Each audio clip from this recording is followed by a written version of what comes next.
Assalamualaikum warahmatullahi wabarakatuh. Waalaikumsalam warahmatullahi wabarakatuh. Alhamdulillahirabbil alamin.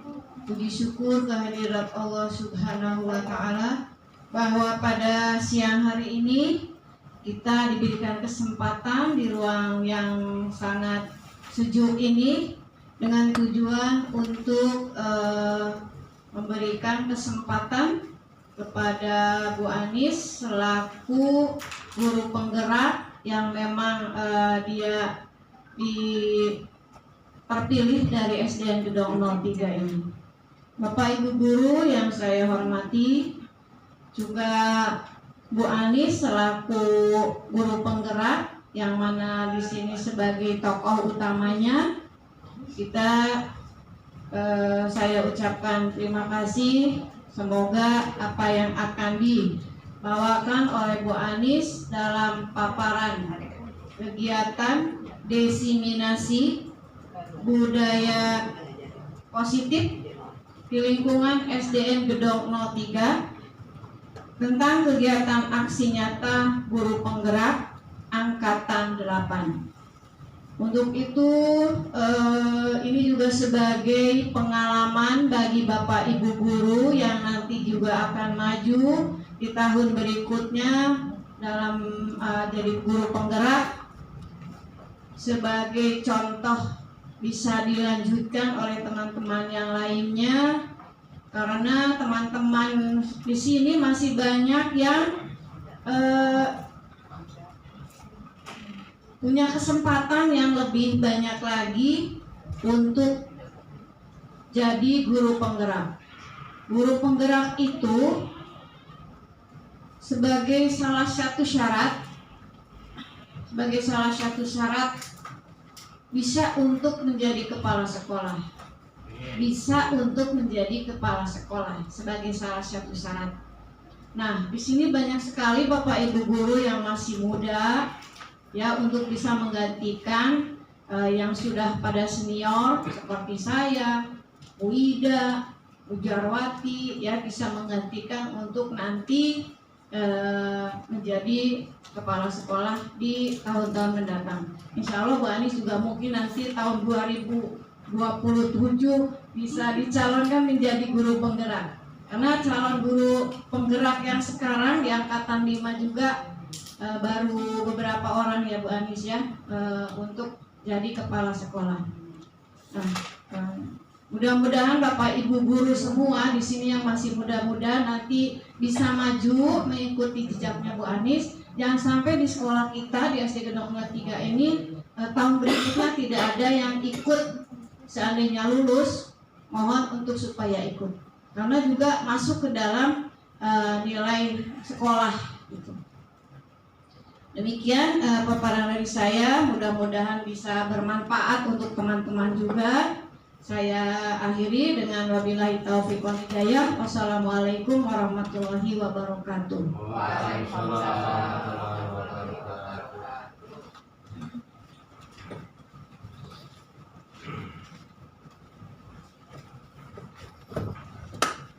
Terima kasih kepada Bu Ade selaku Wakil Kepala Sekolah yang telah memberikan sambutannya sekaligus motivasi kepada Bu Anis khususnya dan juga kepada teman-teman yang lain agar bisa juga mengikuti bagaimana jejak langkah Bu Anis dalam berkiprah di guru penggerak. Mudah-mudahan di awal dari perjalanan ini Allah berikan kemudahan dan kesuksesan khususnya buat Bu Anis. Baik, marilah sama-sama langsung saja kita dengarkan paparan dari guru penggerak SDN Gedong 03 Bu Anis atau Bu Jarmanis Koto dengan tema yang sudah diagendakan adalah diseminasi budaya positif. Mudah-mudahan kita semua juga berpositif thinking. Pada Bu Anis, monggo. Silakan. Oh, perlu operator Bu Anis? Kalau perlu akhirnya ada operator. Nah, iya. Pak, segitu dah Bu Anis. Iya. Assalamualaikum warahmatullahi wabarakatuh. Waalaikumsalam warahmatullahi wabarakatuh. Alhamdulillah, kita panjatkan puji syukur kehadirat Allah Subhanahu wa taala yang telah memberi kita kesempatan, kesehatan sehingga kita dapat berkumpul di ruang guru SDN Gedong 03 ini dalam rangka aksi nyata saya diseminasi modul 14 budaya positif. Yang terhormat Ibu Ade Mumung sebagai Wakil Kepala Sekolah Bidang Kesiswaan SDN Gedong 03, yang saya hormati semua Bapak Ibu Guru SDN Gedong 03.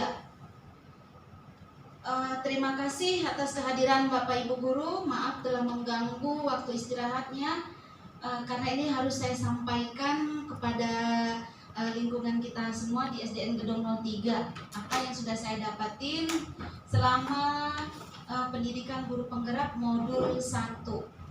Pada akhirnya udah sampai di modul 14.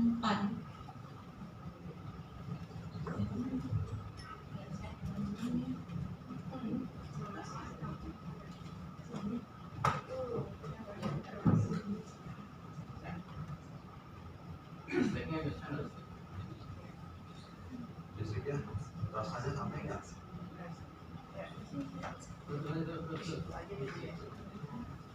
Saya pegang.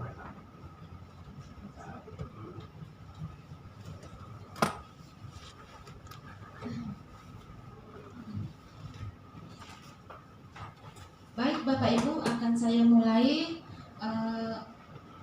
menampilkan apa yang sudah saya dapatkan. Semoga bermanfaat buat kita.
Salam pembuka saya. Assalamualaikum warahmatullahi wabarakatuh. Salam guru penggerak. Saya Germanis Koto, SDN Gedong 03, calon guru penggerak angkatan 8, Jakarta Timur. Pada kesempatan ini akan saya sajikan aksi nyata modul 14 budaya positif.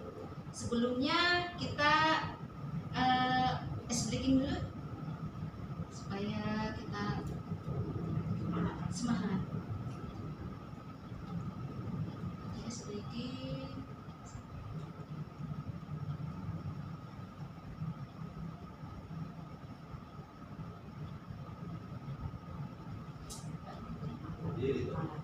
Ya, biar kita semangat.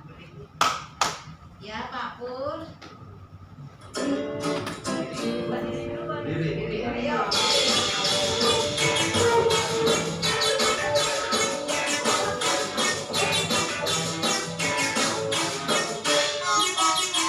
Tangan diputar-putar bertepuk tangan. Tangan diputar-putar peganglah bahu. Tangan diputar-putar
Itu bukan diputar-putar, saya lagunya digulung-gulung.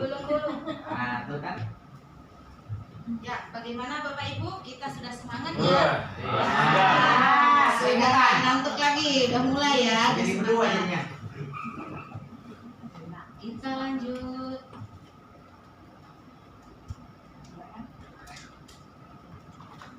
Nah, filosofi pendidikan menurut Ki Hajar Dewantara. Bapak pendidikan kita, Bapak Ki Hajar Dewantara memberikan kenyataan pendidikan bertujuan untuk menuntun segala kodrat yang ada pada anak agar mereka dapat mencapai keselamatan, kebahagiaan setinggi-tingginya. Pendidik itu hanya dapat menuntun tumbuh atau hidupnya kekuatan kodrat yang ada pada anak. Kodrat itu ada kodrat alam dan kodrat zaman. Peran pendidik diibaratkan seorang petani. Kita seorang petani, tukang kebun yang tugasnya merawat sesuai kebutuhan dari tanam-tanamannya, sehingga bisa saja jenis tanaman itu berbeda perlakuannya. Artinya bahwa kita seorang pendidik harus melayani segala bentuk kebutuhan metode belajar siswa yang berbeda-beda, diferensiasi ya Bu. Hal terpenting yang harus dilakukan seorang guru adalah menghormati memperlakukan anak dengan sebaik-baiknya, sesuai kodratnya, melayani mereka dengan setulus hati, seperti memberikan teladan ing ngarso suntulodo, membangun semangat siswa ing madya mangunkarso, dan memberikan dorongan tururi handayani bagi tumbuh kembangnya anak, menuntun mereka menjadi pribadi yang terampil, berakhlak mulia dan bijaksana, sehingga mereka mencapai kebahagiaan dan keselamatan. Sekolah diibaratkan sebagai tanah tempat bercocok tanam, sehingga guru harus mengusahakan sekolah jadi lingkungan yang menyenangkan, menjaga dan melindungi murid dari hal-hal yang tidak baik. Dengan demikian karakter murid tumbuh dengan baik. Sebagai contoh, murid yang tadinya malas setelah sekolah jadi semangat. Bukan kebalikannya. Kalau kebalikannya anak yang tadi rajin jadi malas, berarti kita ada yang salah. Salah satu tanggung jawab seorang guru adalah bagaimana menciptakan suatu lingkungan positif yang terdiri dari warga sekolah, saling mendukung, saling belajar, saling bekerja sama, sehingga tercipta kebiasaan baik, dan kebiasaan-kebiasaan baik akan tumbuh menjadi karakter baik bagi warga sekolah. Nah, menurut Dr. William Glasser itu ada teori kontrol. Beliau ini adalah psikiater dan pendidik. Kemudian hari berkembang dengan namanya choice theory, meluruskan beberapa miskonsepsi tentang makna kontrol. Ilusi seorang guru itu mengontrol murid. Kita tuh berpikir guru itu bisa mengontrol murid, itu hanya ilusi aja, hayalan kita saja. Sebenarnya kita tidak bisa mengontrol murid ya. Anak itu di sekolah karena dia mau aja kita kontrol gitu. Jadi pada dasarnya kita tidak dapat memaksa murid untuk berbuat sesuatu jikalau murid tersebut memilih untuk tidak melakukannya. Walaupun tampaknya guru sedang mengontrol perilaku murid, hal demikian terjadi karena murid sedang mengizinkan dirinya untuk dikontrol. Saat itu bentuk kontrol guru menjadi kebutuhan dasar yang dipilih murid tersebut. Ada lagi ilusi, hayalan kita saja semu bahwa semua penguatan positif efektif dan bermanfaat. Penguatan positif atau bujukan adalah bentuk kontrol segala usaha untuk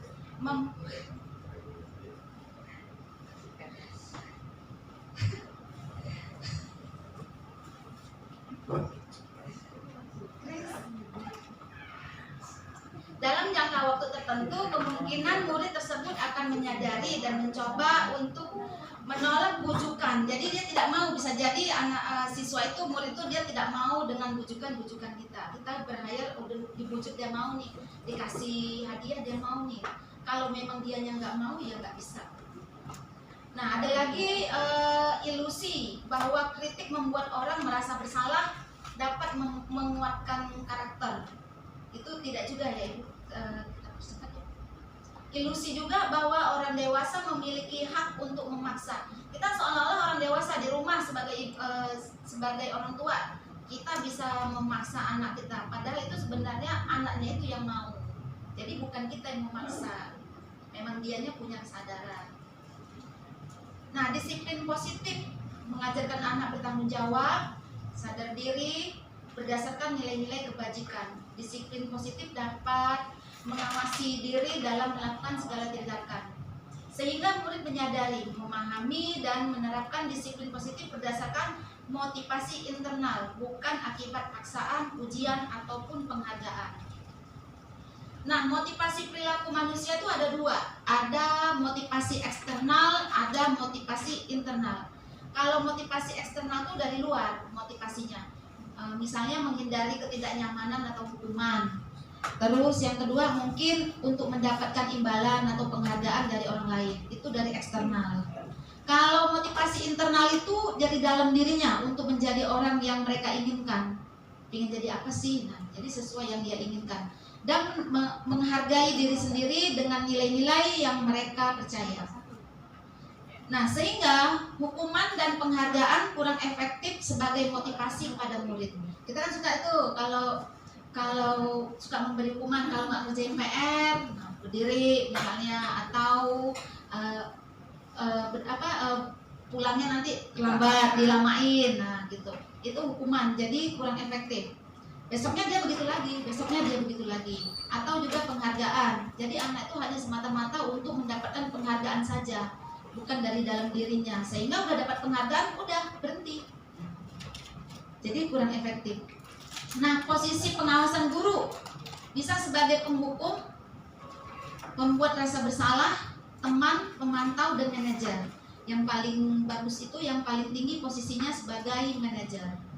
Kalau penghukum, guru yang suka menghukum. Nah, jadi kalau tanpa ada alasan nanya-nanya gitu ya kepada muridnya, ya udah kita hukum aja nih, yang rambutnya gondrong dihukum. Nah, atau yang membuat rasa bersalah, ibu kecewa sama kamu, kenapa kamu lakukan itu? Atau nih teman, kenapa sih kita ngobrol dengan dia sebagai teman begitu ya. Jadi kenapa kamu ngerjain PR? Nanti ngerjain PR ya sambil senyum-senyum. Nah, itu berarti sebagai teman. Atau pemantau, guru sebagai pemantau menilai aja. Nah, sebaiknya guru itu sebagai manajer. Manajer itu guru membuat sesuatu bersama murid, mempersilahkan murid, mempertanggungjawabkan perilakunya, dan mendukung murid agar dapat menemukan solusinya sendiri. Posisi manajer mengacu pada restitusi yang dapat menjadikan murid sebagai manajer bagi dirinya sendiri, sehingga tercipta identitas positif pada dirinya sendiri. Nah, keyakinan sekolah atau kelas. Guru berperan dalam mewujudkan terbentuknya keyakinan sekolah atau kelas dengan adanya kesepakatan antara guru dan murid. Kalau kita masih tahap peraturan ya, kalau peraturan dengan keyakinan dengan kesepakatan itu berbeda. Kalau peraturan itu sepihak, kita yang memutuskan. Anak-anak datangnya jam 6.30, bajunya seragam ini. Terus kalau itu peraturan kita tanpa kita komunikasikan dengan mereka, pokoknya mereka harus terima itu peraturan. Kalau dia kesepakatan kelas, berarti kita kesepakatan tuh anak mengeluarkan ide. Nah, kita terima. Tapi lebih tinggi lagi posisinya adalah keyakinan kelas atau keyakinan sekolah. Misalnya kita meminta anak untuk kesepakatan kelas memakai helm ketika sekolah. Sebenarnya yang kita tanamkan itu kenapa dia harus pakai helm? Karena untuk keselamatan. Jadi keyakinan dalam dirinya itu, oh saya ingin selamat, makanya pakai helm. Kenapa kamu nggak boleh mencontek? Oh saya harus jujur. Jadi keyakinan kelasnya itu jujur. Nah, keyakinan sekolah kelas berupa pernyataan universal yang mudah diingat, dipahami, dan harus diterapkan dalam lingkungan sekolah. Segitiga restitusi dalam penyelesaian masalah. Guru berperan sebagai manajer menggunakan segitiga restitusi dalam penyelesaian masalah melalui 3 tahapan. Yang pertama, menstabilkan identitas. Jadi kita stabilkan dulu identitas kita. Misalnya ada anak yang mencontek, apakah tadi kamu mencontek? Nah, kemudian validasi tindakan yang salah. Nah, validasi tindakan salah itu bisa kita katakan semua orang itu punya alasan untuk melakukan hal tertentu. Menanyakan keyakinan, tujuannya kamu menanyakan keyakinan bagi dirinya, bisa nggak kamu lakukan keyakinan? Kamu tahu nggak sudah melanggar keyakinan yang sudah kita buat? Tujuannya menghasilkan murid mandiri dan bertanggung jawab. Ini contoh yang sudah saya lakukan. Segitiga restitusi. Kenapa Pak Is melakukan itu? Mau mendapatkan nilai bagus. Oh begitu. Pak Is, semua orang pasti pernah melakukan kesalahan dalam memenuhi kebutuhannya. Nah, yuk kita pikirkan bersama. Menurut Pak Is, apakah mencontek itu sesuai dengan keyakinan kelas kita? Nanti kita tanyakan keyakinan kelasnya. Menurut Pak Is, keyakinan kelas apa yang sudah Pak Is langgar? Jujur. Oh gitu, bagus sekali Pak Is sudah tahu ya. Nah, kalau Pak Is sudah tahu nilai jujur yang sudah dilanggar, keyakinan apa yang Pak Is lakukan untuk mendapatkan nilai bagus? Belajar dengan tekun. Betul sekali Pak Is. Nah, Pak Is kalau sudah belajar dengan tekun, pasti Pak Is mendapatkan nilai yang bagus. Nah, Pak Is apakah bersedia merubah kebiasaan menconteknya? Bersedia Bu. Bagus sekali. Nah, Pak Is, menurut Pak Is, nilai jujur itu penting Bu? Penting Bu. Penting sekali. Jadi bersedia merubah kebiasaan Pak Is sudah ya. Nah, jadi ke depan Pak Is yang Pak Is lakukan apa untuk keyakinan kelas? Saya harus belajar dengan dia. Betul sekali. Bagus tindakan Pak Is. Terima kasih Pak Is, tetap semangat ya dalam belajar. Silakan kembali ke kelas Pak Is. Itu salah satu tindakan restitusi yang sudah kami lakukan di kelas kami. Nah, pada modul 1.4 ada topik disiplin positif dan nilai universal, kebajikan universal, teori motivasi, keyakinan kelas, kebutuhan dasar manusia, juga restitusi dan segitiga restitusi. Disiplin positif, perubahan paradigma. Yuk kita main yuk. Ada A dan B. Anda dan teman Anda boleh di sebelah. Sobeklah secari kertas kecil. Tuliskan benda atau sesuatu yang sangat berharga untuk Anda. Letakkan di salah satu tangan Anda dan genggam benda sesuatu tersebut dengan segala daya. Buatlah sebuah kepalan. Di kepala teman Anda akan mencoba dengan sekuat tenaga dengan berbagai cara untuk meminta Anda memberikan benda tersebut. Bisa membujuk, mengancam, menghadik, merayu, menyuap, apa saja agar dapat membuka kepalan tangan Anda.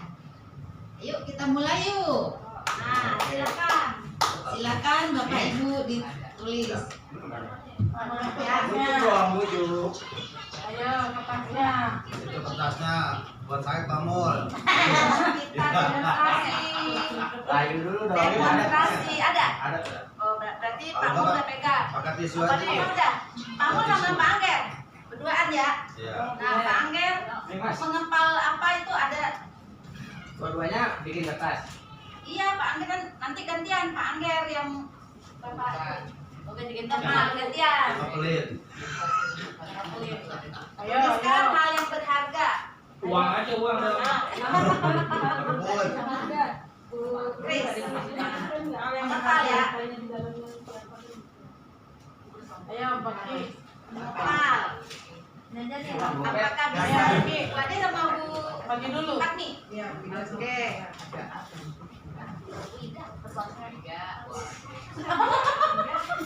Pak Angger sama itu. Ini Bu. Gue sama Bu Ade. Bisa terkontrol. Berdua ya. Pak Ol, jangan kita ini gara-gara Bu. Harus bisa mengawasi. Ibu siapa? Sama Bu. Oh iya dah. Aku bisa sama berharga ya. Oke.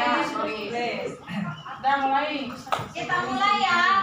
Ada 2 orang, anggaplah si A dan si B. Sekarang giliran si A yang mengepal sesuatu yang berharga, sudah? Nah, si B dengan segala cara boleh membujuk, mengancam, menghardik, merayu, memang boleh. Nah, kita kasih waktu 30 detik. Bisa nggak kebuka? Ya. Siap. Kalau nanti Pak Angger ya, ingetin ya. 30 detik atau nanti 10 deh saya hitung ya. Oke. Saya timer dulu. Dengar ya. Siap. 30 Tapi detik. ngasihnya ikhlas yang si A ini. Transfer boleh nggak? Ya kan tadi dia berbagi cara. Bisa bujuk. Panjang kumpul. Saya berarti. Siap. 3, 2, 1, go.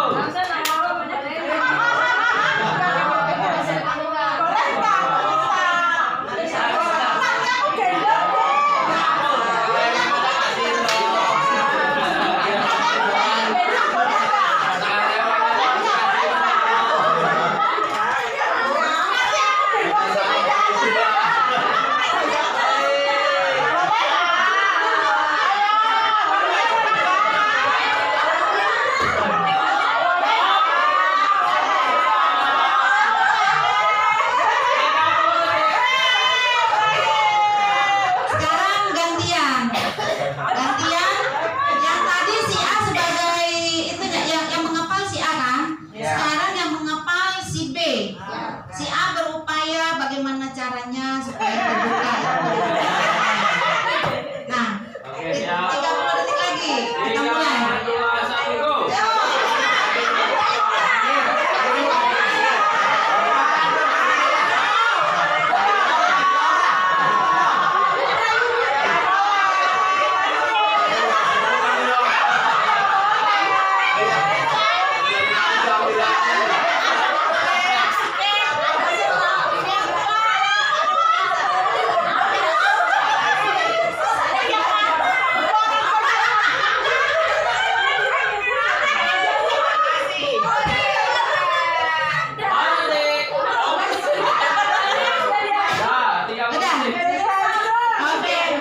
Udah ya?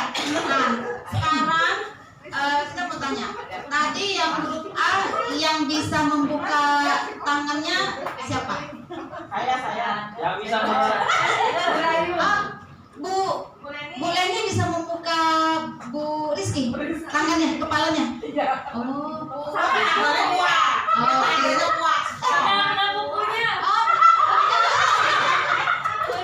Sekarang gantian yang B yang bisa dibuka tangannya Bu Jarati. Bisa membuka. Nggak enak temen. Bu Rizky tuh nggak berhasil. Nah, sebenarnya itu sesuatu yang berharga itu tadi kita nggak boleh kasih, kita nggak boleh buka dengan apapun, karena itu hal yang berharga bagi kita. Kalau tadi dengan pengancaman pun tadi kayak seperti Bu Rizky, ya walaupun udah terancam terbuka ya tetap pegang. Bu Jarwati juga karena teman nanti. Teman terus kemudian digini-giniin nggak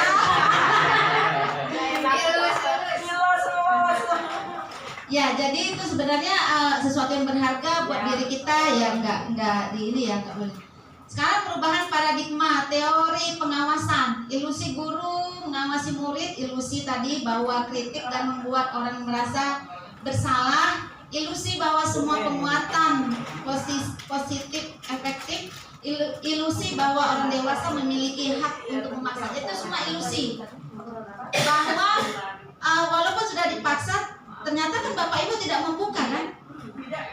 Kan nggak membuka kan? Nah itu artinya bahwa kontrol diri adalah di diri kita sendiri. Karena Bu Kris itu dia mengawasi dirinya, saya tidak akan memberikan sesuatu yang berharga. Nah, saya akan pertahankan. Nah, gitu. Jadi yang mengawasi diri kita adalah diri kita sendiri. Nah, perubahan paradigma, stimulus respon teori pengawasan. Siapa sesungguhnya yang memiliki pengawasan? Stimulus respon, dulunya kita mencoba mengubah orang agar berpandangan sama dengan kita, ya kan?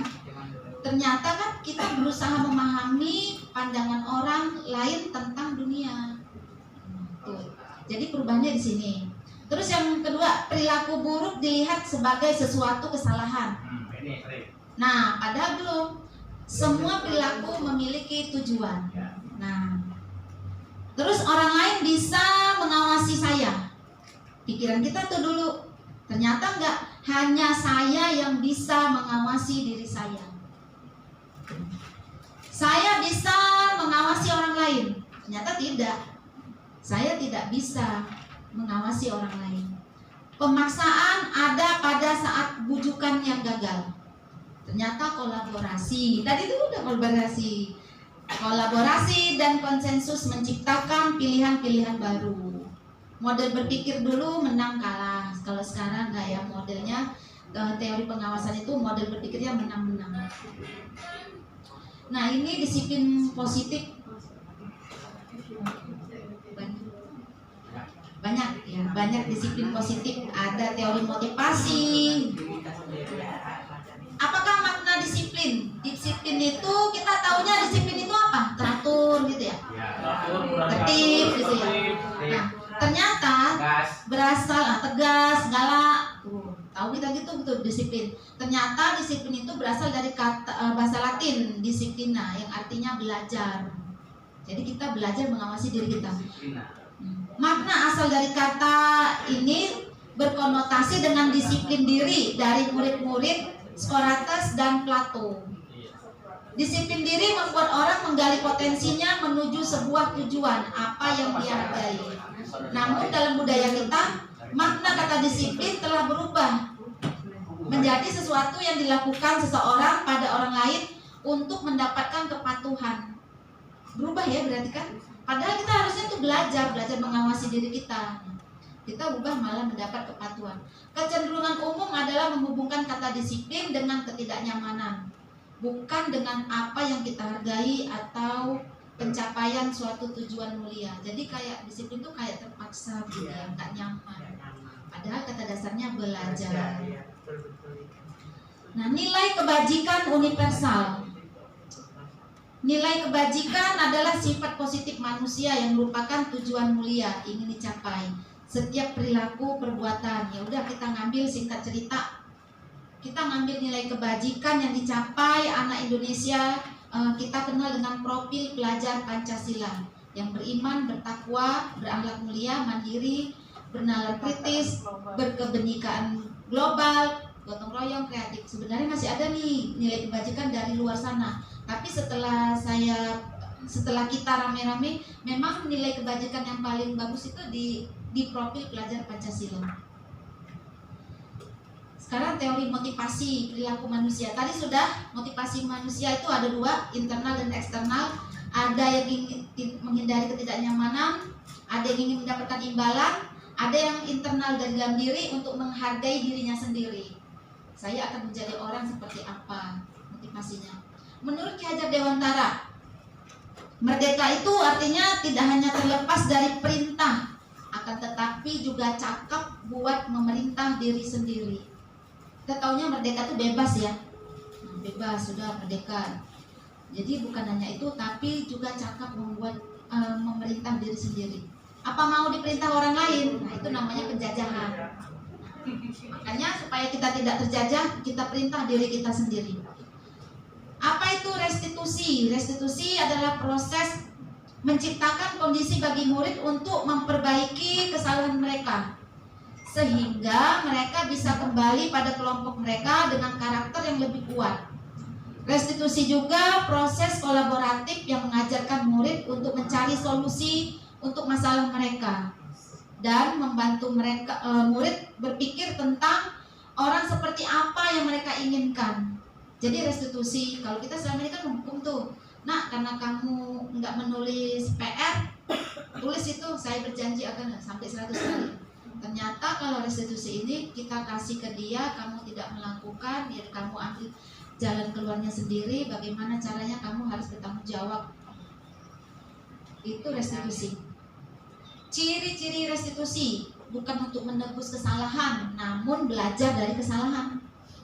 Nah, kenapa dia nggak ngerjain PR? Liburan kah? Kecapean kah? Terus memperbaiki hubungan, tawaran bukan paksaan. Kita tawarkan kepada dia apa yang harus kamu lakukan karena kamu sudah tidak melakukan pekerjaan PR. kita tawarkan. Restitusi menuntun, kita menuntun dia untuk melihat ke dalam dirinya, buka dirinya.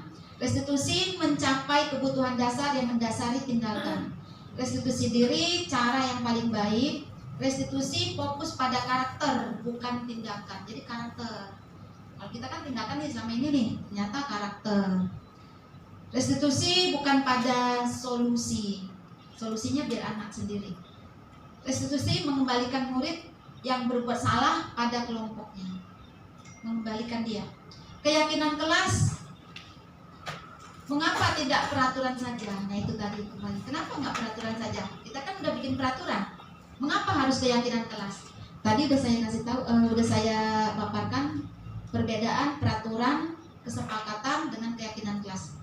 Mengapa kita memiliki peraturan harus menggunakan helm bila mengendarai kendaraan roda 2 supaya selamat, ya kan? Berarti keyakinannya itu keselamatan. Mengapa kita memiliki peraturan 3M, menggunakan masker, mencuci tangan untuk menjaga kesehatan, kan? Nah, jadi yang kita tekankan pada anak adalah kesehatan. Mengapa kita harus memiliki peraturan harus datang tepat waktu supaya tidak mengganggu temannya, menghargai guru juga menghargai teman-temannya yang lagi belajar. Nah ini dia gambarnya. Peraturan itu dia kecil ya, dia hanya sebagian kecil karena tadi terpaksa. Kemudian keyakinan kelas, dia sudah dari dalam dirinya, dia mau berbuat itu karena sadar. Oh saya pakai helm sadar karena ingin selamat, sehingga menjadi lingkungan, kalau udah semua melakukan itu, sehingga menjadi lingkungannya positif. Kalau sudah sehari-hari sudah terbiasa, sehingga kita makanya menjadi budaya positif, sudah budaya di mana saja melakukan hal-hal yang baik. Nah ini yang mana merupakan keyakinan kelas? Nih ya, kesepakatan kelas, ini kesepakatan kelas. Datang tepat waktu mengucapkan salam. Kalau yang di sini kami guru dan murid saling menyayangi. Yang mana keyakinan kelas, yang mana kesepakatan? Saya kembalikan ke Bapak Ibu nih. Datang tepat waktu atau yang keyakinan kami guru saling menyayangi. Saling menyayangi, berarti saling menyayangi inilah keyakinan. Menjaga kebersihan sekolah. Kami murid yang semangat belajar. Ini menjaga kebersihan sekolah, semangat belajar. Berarti ini semangat ini ya, yang unik. Ini baru keyakinan. Berdoa sebelum dan sesudah kegiatan. Kami murid yang peduli dengan teman-teman. Ini masuk keyakinan. Aktif dalam pembelajaran. Ini juga masuk dalam keyakinan. Aktif. Oke, kita lanjut. Kegiatan pendalaman keyakinan kelas. Hormat, bekerja, diterima dan dimiliki. Hormat itu, ini yang terlihat, terdengar, terus berperilaku, terlihat seperti ini nih, terlihat kecil banget ya. Tampak seperti apa itu terlihat. Terus kalau terdengarnya itu bukti kita mendengar. Ini terlihat anak itu aktif, berarti kita melihat dia tuh bekerja ya. Terdengar berarti kalau dia lagi menyanyi berarti keluar suaranya. Terperilaku, ini sudah lebih tinggi, perilaku dia sudah tidak tampak lagi, tapi sudah keseharian dia.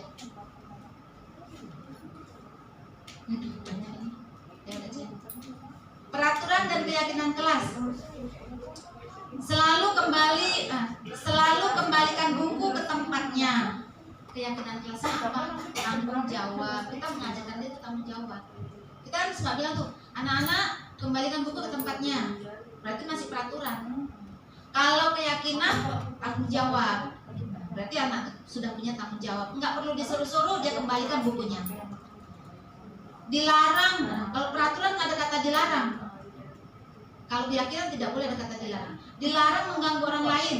Artinya apa? Kita keyakinan kelas kita menghormati orang lain.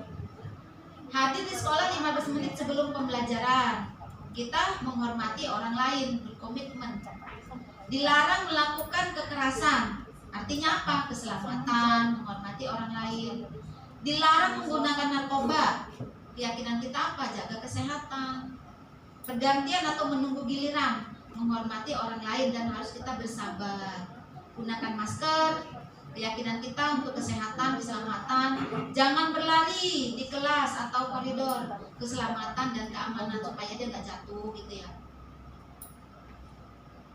Perubahan pada modul 14 angkatan 5. Kalau dulu angkatan 5 itu belum ada keyakinan, adanya kesepakatan. Sekarang ternyata di angkatan 7, angkatan 8 sudah menggunakan kata keyakinan karena ternyata dinilai kesepakatan itu hanya di luar. Kalau keyakinan itu sudah masuk ke dalam diri. Pengaruh jangka pendek dan jangka panjang, penghargaan menghukum, penghargaan mengurangi ketepatan, penghargaan tidak efektif, penghargaan merusak hubungan. Kita kan suka ngasih penghargaan tuh, kalau anak menang kita kasih tuh, nih.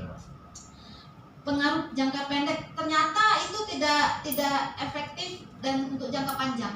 Kenapa? Kalau dia sudah dapat penghargaan, udah balik lagi dia ke semula. Jadi jangka panjang ternyata tidak efektif. Terus penghargaan menghukum. Menghukum itu maksudnya semua orang kita upayakan tuh harus begitu. Padahal anak-anak itu kan berbeda kemampuan. Penghargaan mengurangi ketepatan itu tadi. Penghargaan tidak efektif merusak hubungan. Ini yang paling penting nih. Penghargaan merusak hubungan. Bisa jadi anak yang tadi tuh cemburu ya, merusak hubungan. Kok dia dapat sih Bu? Saya nggak dapat. Padahal saya sudah berusaha Bu semaksimal mungkin, sudah bergaduh mungkin. Jadi penghargaan ternyata merusak hubungan.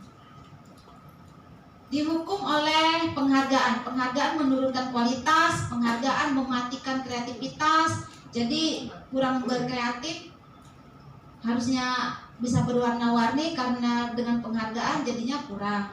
Penghargaan mengurangi motivasi intrinsik dari dalam diri. Ah udahlah, nggak dapat ya.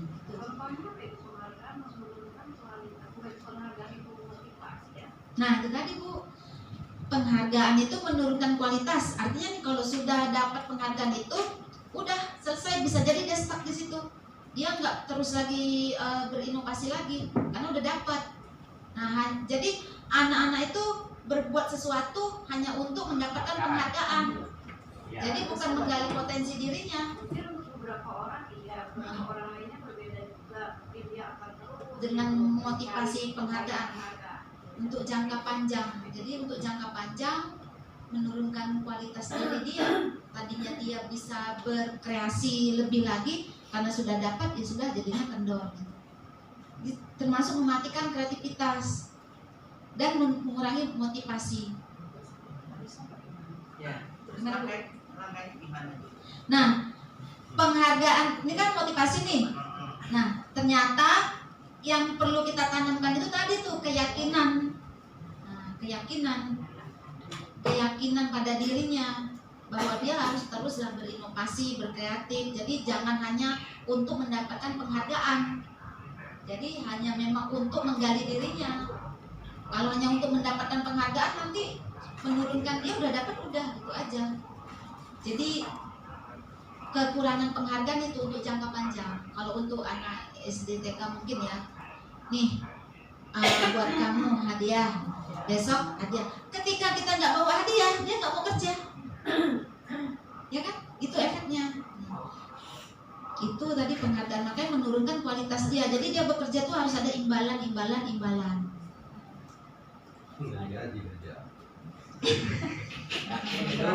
Iya. Iya. Merangsang dia pikiran kita kan. Ternyata ya seperti itu. Kurang untuk jangka panjang. Iya.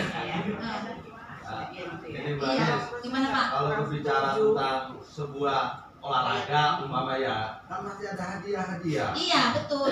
Jadi penghargaannya begini Pak. Misalnya gini, yang mendapat nilai 9 dikasih. Jadi nggak satu orang, semua dapat nilai 9 gitu kan. 91, 92, 93, 94, 95, 96 gitu. Atau nih, yang sudah mencapai garis finish dikasih deh penghargaan. Jadi nggak satu orang. Nah, yang dapat garis finish. Nah, ini penghargaannya. Itu begitu. Kalau nggak satu gitu, karena kalau satu itu kan cuma mematikan menjadi permusuhan yang lain. Yang lainnya tadi sudah berusaha, ya nggak dapat. Jadi kalau mau ngasih ada kriterianya. Kriterianya itu tadi, yang dapat nilai 100, ibu kasih deh ini. Nah, jadi yang dapat nilai 100, 5 orang 5-5-nya. Dapat satu kelas, ya satu kelasnya. Jadi ada kriterianya begitu, nggak satu aja. Satu doang yang tertinggi gitu nanti. Jadi menurunkan dia nanti Pak. Itu yang saya dapat. Gimana Bapak Ibu? Kita ini sebenarnya ini mengadu brand bukan brand ya. Jadi yang kita pikirkan dulu tuh ini diadu di sini, sekarang diadu gitu loh. Kalau menurut saya ini diadu gitu loh. Jadi kalau yang dulunya kita penghargaan itu titik terakhirnya, kalau di sini teorinya penghargaan itu sebenarnya hanya nanti cuma stuck aja, bikin anak jadi stuck gitu kalau menurut saya gitu. Iya. Berhenti dia jadinya. Dia udah dapat penghargaan ini kok. Jadi dia udah berhenti. Yang juga kan dulu kecil apapun dulu harus dengan penghargaan. Iya. Kasih reward lah. Iya. Gitu. Kan dulu. Iya. Karena belum ada keyakinan, belum ada kita. Kalau Memang mungkin keyakinannya udah ada, udah yakin dan hadiah gitu kan. Iya. Iya. Untuk tahap jangka panjang itu tadi Pak. Kalau untuk tahap jangka pendek mungkin bisa. Ya.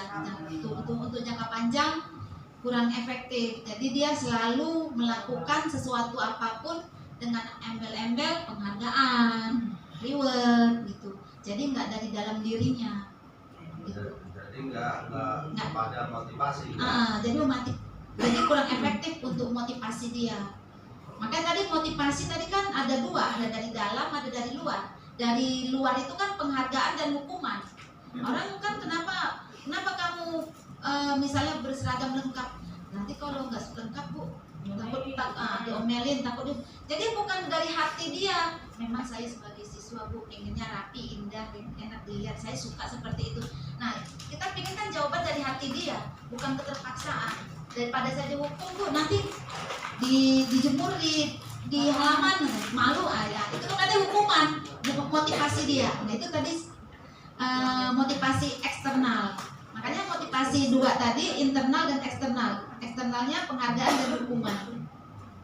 Nih misalnya mencatat 100 kali dalam buku kalimat, saya tidak akan terlambat lagi karena terlambat ke sekolah. Itu hukuman. Kita menghukum dia. Lari mengelilingi lapangan basket 2 kali karena terlambat hadir. Itu hukuman. Murid diminta untuk push up 15 kali. Hukuman. Nah, menggantikan kertas tugas teman yang telah dicoret-coret, itu konsekuensi. Kamu sudah melakukan coret-coret, yang konsekuensinya kamu ganti. Jadi dia tahu sendiri. Jadi tidak di luar dari pekerjaan ini. Membersihkan tumpahan air di meja, konsekuensi bukan hukuman. Murid disuruh untuk mengenakan sepatu seharian di sekolah karena tidak mengenakan sepatu hitam. Murid disuruh untuk mengenakan sepatu seharian di sekolah karena tidak mengenakan tidak mampu. Murid disuruh tidak mengenakan sepatu telanjang kaki. Mana-mana telanjang kaki gara-gara dia nggak pakai sepatu seragam, sepatunya hitam. Nah, disuruh jalan nggak pakai sepatu. Berarti itu hukuman ya. Lari mengelilingi lapangan basket 2 kali karena terlambat 10 menit pelajaran PJOK. Konsekuensi karena ini sesuai. Perbedaan hukuman dengan konsekuensi. Kalau hukuman itu sesuatu yang menyakitkan, harus terjadi. Kalau konsekuensi ya sesuatu harus terjadi. Membuat anak sakit fisiknya maupun hatinya, sakit untuk jangka yang lama. Ini membuat anak merasa tidak nyaman jangka waktu pendek. Membuat anak merasa tidak nyaman tapi jangka waktu pendek. Anak membenci kedisiplinan jadinya. Payah nih. Jadi anak menghargai disiplin. Hukuman itu paksaan, kalau konsekuensi stimulus, tanggapan. Kemudian mendorong anak menyakiti dirinya sendiri. Mendorong anak agar mudah menyesuaikan diri konsekuensinya. Hukuman tuh konsep diri yang buruk. Kalau konsekuensi konsep diri yang baik. Anak belajar untuk menyembunyikan kesalahan gara-gara hukuman. Anak berbohong jadinya dan menyembunyikan kesalahan. Anak belajar untuk mematuhi peraturan. Marah, rasa bersalah, dipermalukan, merasa tak dihargai karena hukuman tadi. Nah, kalau konsekuensi kehilangan hak, dibuat tidak nyaman, diasingkan untuk sementara, tapi untuk sementara ada tembaknya.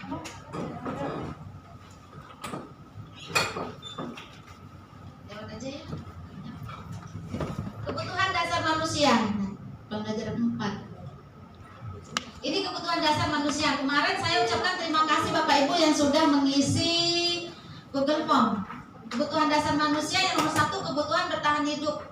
Enggak pun manusia juga makhluk hidup ya, termasuk juga hewan kan ingin bertahan hidup. Nah, kemudian ada kebutuhan rasa kasih sayang dan rasa diterima.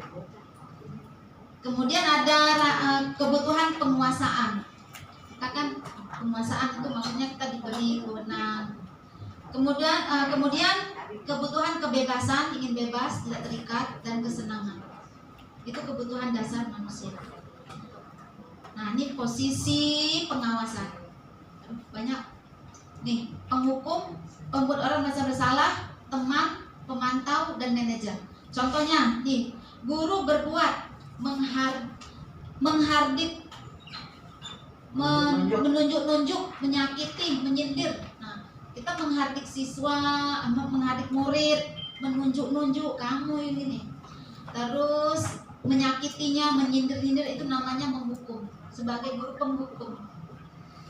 Kemudian membuat rasa bersalah itu kalau guru berceramah mengatakan seharusnya kamu ibu kecewa, kenapa kamu lakukan ini. Kalau sebagai teman membuatnya alasan-alasan untuk muridnya, membuatkan alasan. Nah, kalau posisi guru itu sebagai penghukum dan pembuat bersalah, berarti udah identitas gagal. Berarti gagal jadi guru ya di sini. Nah, kalau identitasnya berhasil, nah, dia sebagai teman dan pemantau. Pemantau itu mendukung dan mengukur. Kalau dia sebagai manajer, dia sudah sangat berhasil dan sukses, berarti dia mengajukan pertanyaan-pertanyaan. Itu manajer. Kemudian guru berkata, itu kalau guru berbuat tadi, ini guru berkata, kalau kamu tidak melakukannya, awas ya. Kita suka gitu ya. Kalau kamu tidak melakukannya, awas ya. Terus rasakan nanti. Tuh, rasakan nanti ya. Itu berarti penghukum gurunya. Atau nih, kamu seharusnya kamu sudah tahu ibu lelah sekali, kamu susah banget. Mengatakannya ibu stres. Berarti ini kita sebagai pembuat rasa bersalah. Jadi anak ibu berpikir, aduh gara-gara saya ibu saya stres, gara-gara saya ibu jadinya kecewa. Kalau sebagai teman, ayolah lakukan demi ibu. Atau masa kamu nggak mau? Ingat tidak, ibu kan pernah bantu kamu gini-gini. Nah, itu kan ucapan kayak teman. Nah, itu sebagai teman. Kalau pemantau, apa peraturannya yang kamu langgar nih? Ini pemantau, dulu sebagai pemantau. Idealnya ya apa yang kita yakini, apa yang bisa kamu kerjakan kalau memperbaiki masalah ini. Nah, itu sebagai manajer. Jadi posisi yang paling tinggi itu manajer. Hasilnya anak itu jadi memberontak kalau sebagai penghukum. Ini memberontak dalam hati dan menyimpan dendam. Terus menyalahkan orang lain, berbohong. Akhirnya anak itu berbohong. Daripada saya dihukum, berbohonglah dia. Kalau sebagai pembuat bersalah, ya sama siswanya, muridnya jadi menyembunyikan, terus menyangkal dan berbohong. Kalau sebagai teman, dia jadi guru, muridnya jadi ketergantungan. Kalau nggak ada ibu nggak asik deh, nggak males belajar. Nah, itu berarti sebagai teman. Kalau dia pemantau berarti menyesuaikan diri. Bila dikawal, diawasinya, aku diawasinya sama ibu nih, berarti dia masih pemantau. Nah, kalau dia guru itu sebagai manajer berarti dia menguatkan pribadi. Mau ada gurunya kah, mau tidak ada, jadi pribadinya itu sudah kuat dengan sendirinya. Kaitan dengan dunia berkualitas. murid meletakkan guru di luar dunia berkualitas. Ya. Murid meletakkan guru di luar dunia berkualitas. Murid meletakkan guru di dalam dunia berkualitas. Lebih jelas ya. Murid meletakkan guru sebagai orang yang sangat penting di dunia berkualitas. Kalau pemantau, murid meletakkan guru peraturan dan hukum di dunia berkualitas. Di posisi manajer, murid meletakkan dirinya udah, karena dia paling tinggi tadi.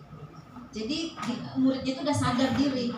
Murid meletakkan dirinya sebagai individu yang positif di dunia berkualitas. Terus muridnya berkata, kalau guru menemukan gurunya yang sebagai penghukum, biarkan saja, nanti juga marah-marah lagi. Iya, pernah nih anak saya ngomong begitu. Mungkin karena saya sebagai penghukum, iso aja begitu. Udah, ayo nanti mama marah-marah lagi. Berarti saya penghukum. Jadi banyak ilmu yang saya dapatin. Berarti saya sebagai penghukum. Jadi merasa bersalah. Kalau sebagai membuat bersalah, ya maafkan saya, Ibu, katanya. Nah, ini sebagai pemantau, saya pikir Bapak Ibu teman saya ternyata gitu. Atau ini berapa banyak bintang yang saya harus peroleh, berapa halaman yang harus saya tulis. Ini kalau dia sebagai pemantau. Bagaimana caranya saya bisa memperbaiki kesalahan? Itu karena dia udah sadar nih. Dia sudah sadar nih, pasti dia nanya begini. Kemudian dampaknya pada murid, ini dia mengulangi kesalahannya, dia merasa rendah diri. Nah, kalau ini lemah, tidak mandiri, tergantung, karena dia bergantung pada gurunya sebagai teman tadi. Kalau pemantau, dia menitikberatkan pada sanksi atau hadiah untuk dirinya. Kalau dia sebagai manajer, mengevaluasi diri, bagaimana cara memperbaiki diri. Pernyataan, saya kecewa sekali dengan kamu. Berarti kan orang bersalah. Kamu tidak benar, salah. Kamu tidak pernah benar melakukan bla bla bla. Bagi penghukum, ayolah. Atau memantau, apakah kamu mendapat stiker bintang hari ini? Dapat. Bagaimana kamu bisa menyelesaikannya? Itu pertanyaan manajer. Kamu selalu yang paling terakhir. Pernah kita bilang gitu ya? Lama sekali. Itu bagi penghukum. Iya.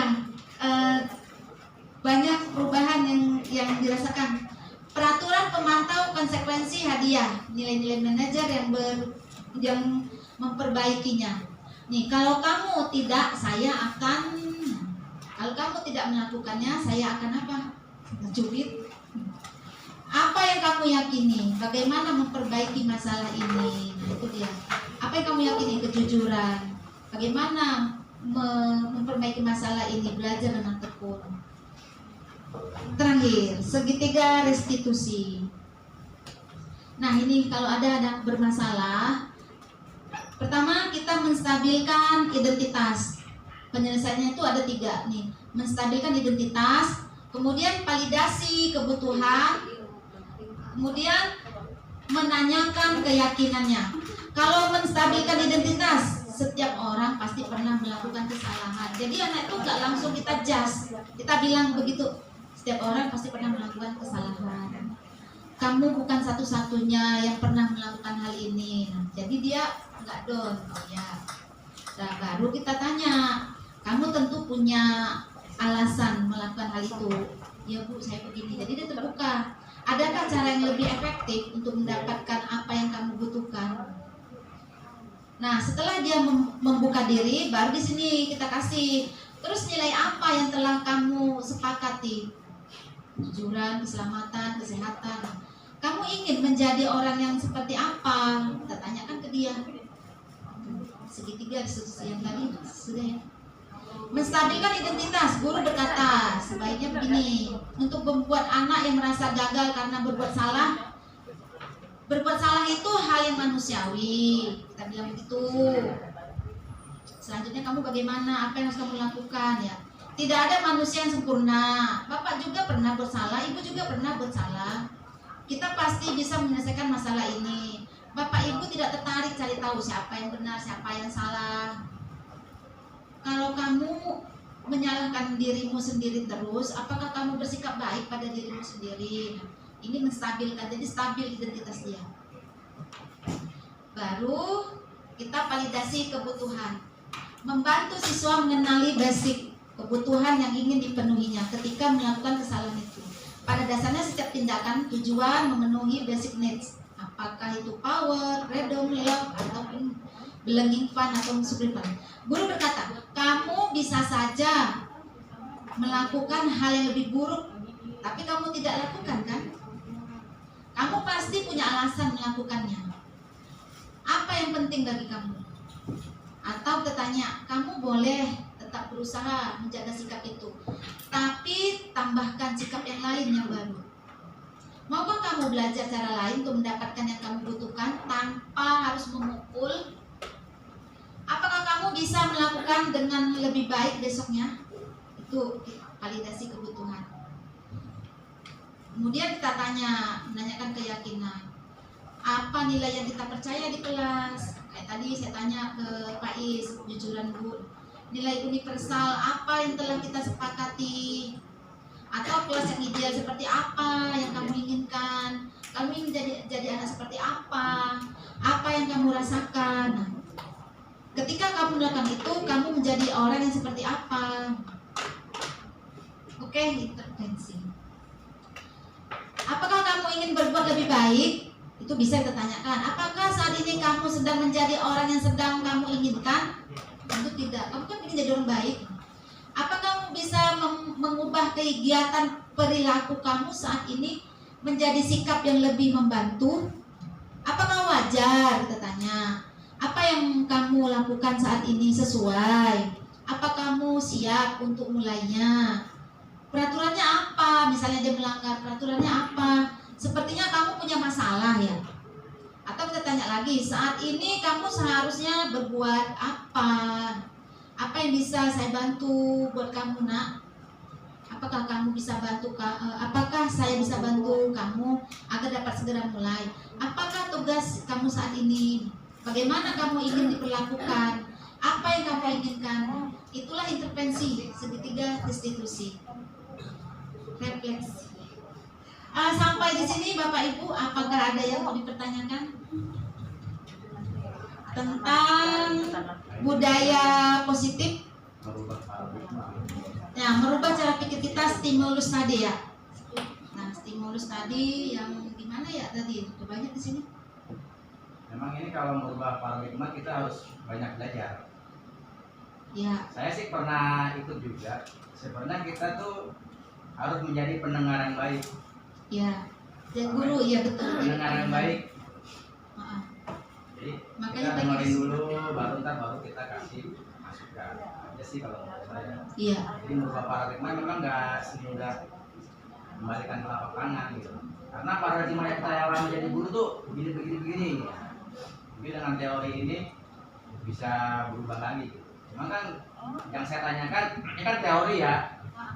Teori-teorinya ini biasanya kalau teori itu kan harus ada penelitian ya Mas. Iya. Dari beberapa ini tingkat keberhasilannya itu yang perlu kita tahu juga.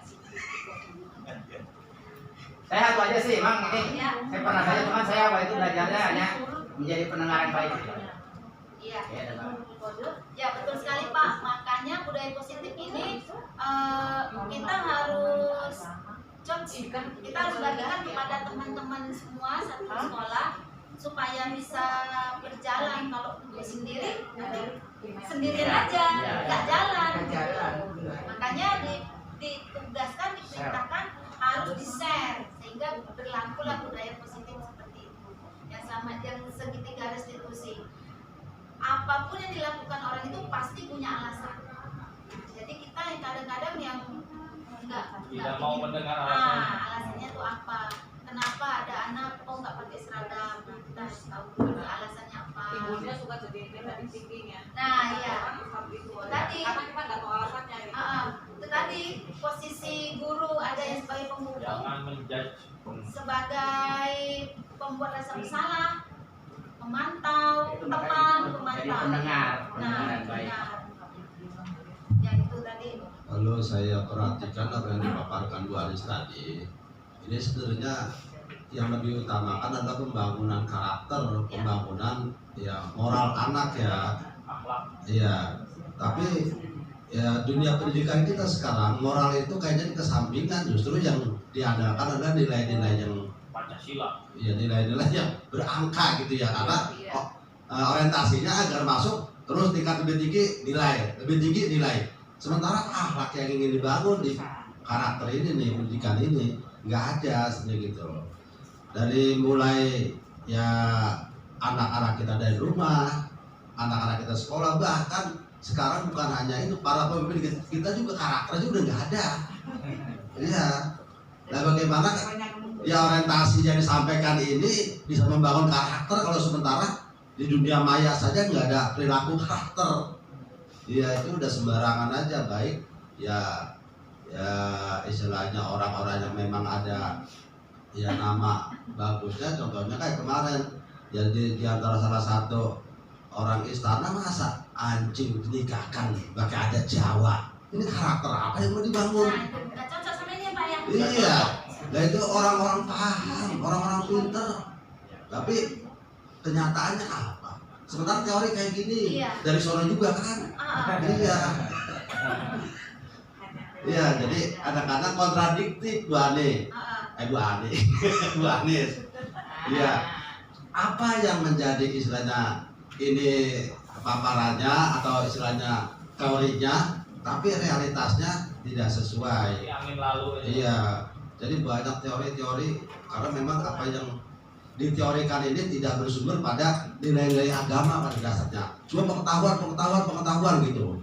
Enggak ada konteks agama yang dimasukkan dari sumber pembelajaran kita. Gitu. Ini barangkali sekedar ya saya agak kesulitannya membangun dengan tidak memberikan disiplin. Dan disiplin tidak memberikan hukuman, ini bagi anak-anak itu ribet. Dikasih hukuman saja masih berat. Ya. Nah, masih melanggar. Ya kayak kita juga orang tua. Sama. Nah, jadi bagaimana solusinya biar anak-anak istilahnya apa yang disampaikan ini bisa juga ya diamalkan, disampaikan juga kepada anak-anak. Ya, kita aplikasikan nanti bersama-sama. Pertama kita membuat keyakinan kelas. Ya. Baru nanti ketika terjadi pelanggaran-pelanggaran restitusi, segitiga restitusi. Ada kesepakatan, misalnya satu sekolah ini ada kesepakatan. Nanti kita Nah menghasilkan gitu. tentang sekolah. Kalau nggak ada kesepakatannya, jalan masing-masing ya tetap aja. Yang satu disiplin, yang satu enggak, tetap aja nanti ikut lagi nggak disiplin. Iya, betul sekali. Saksi ada.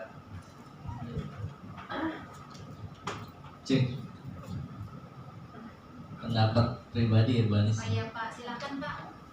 Jadi kalau kita lihat 20 tahun yang lalu, mungkin saat saya masih di bangku sekolah dasar, banyak paparan yang Bu Anis berikan itu diberlakukan di angkatan saya, seperti hukuman dan lain sebagainya. Nah sekarang yang dipaparkan Bu Anis berganti nama, kalau saya perhatikan menjadi lebih halus dan lebih manusiawi. Mungkin teori landasannya masuk ke kurikulum merdeka mungkin.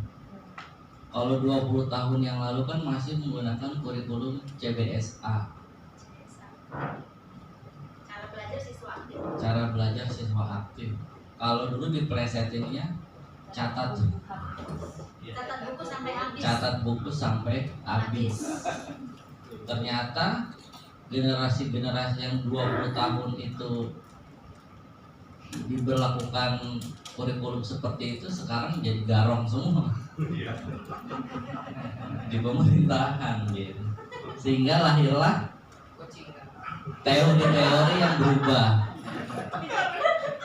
dari hukuman menjadi restitusi. Jadi memang sisi positifnya itu segala sesuatu yang dilakukan oleh manusia itu berasal dari hati.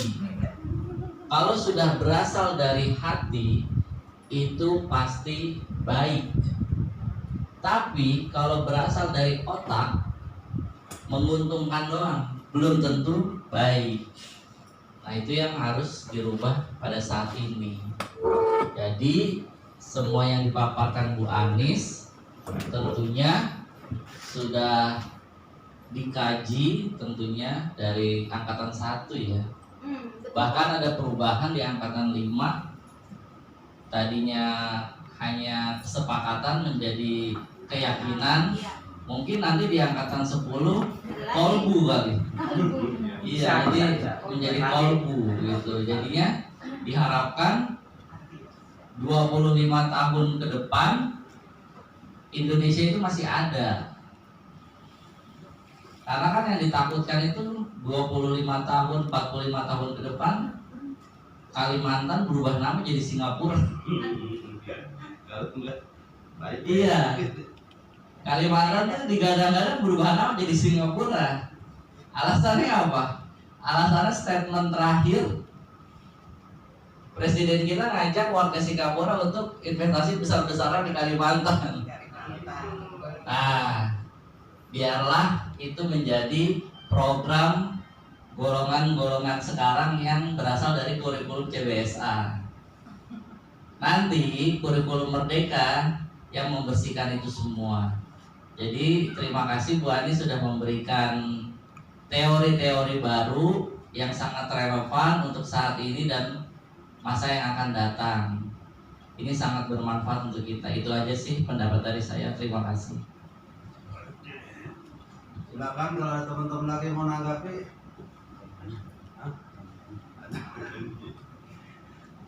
Yang disampaikan Bu Anis, saya lagi bingung tuh. Galau Bu, ini yang mau diajarkan dulu karakter dua anak dulu atau ilmu pengetahuannya dulu, otaknya dulu apa hatinya dulu, apa berbarengan antara otak dengan hati? Ya kalau bisa berbarengan. Kan profil pelajar Pancasila iman, bertakwa dan berakhlak mulia. Iya. Berarti nomor 1 itu. Dari dulu emang itu begitu. Lagi belajar PMB juga begitu juga dulu. Tapi agama dengan budi pekerti. Iya. Iya, cuma kan sekarang porsinya itu jauh panggang dari api. Iya, porsi pengamalan perilaku itu justru ya di anak didikan. Ya, jadi kata Pak Anger yang bimbingan kolbunya itu justru sekarang dikurangin. Bahkan dengar-dengar dulu katanya belum hapus Pak Anger ya. Iya, PAI. Iya, ya.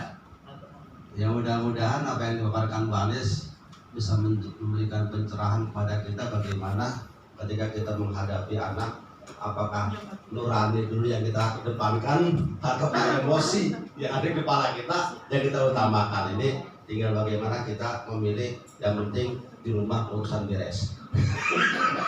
Ya kacau kan itu kadang-kadang dia kantong agak ada isinya, hadapin anak pengal. Yakin aja. Ya. Modalnya Yakin lah. Tahu-tahuan jadi. Nah, itu dia Bu Anis. Silakan Bu Anis kalau ada tamu ditambahkan.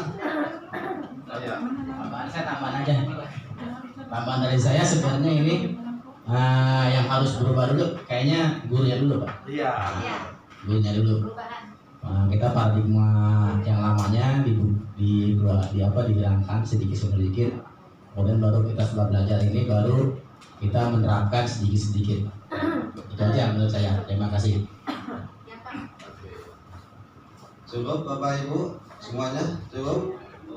Bu Anis cukup? Cukup Pak. Terima kasih atas perhatian Bapak Ibu. Semoga dapat kita Bisa pegangin.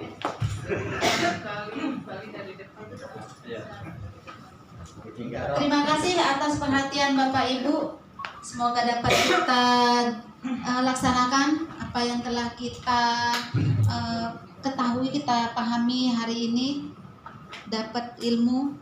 Saya juga sudah membagi tugas saya. Semoga kita bisa sama-sama menjalaninya.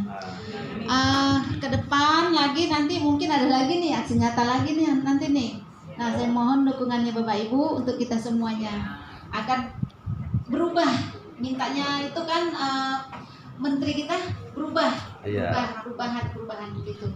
Baik, wassalamualaikum warahmatullahi wabarakatuh. Waalaikumsalam warahmatullahi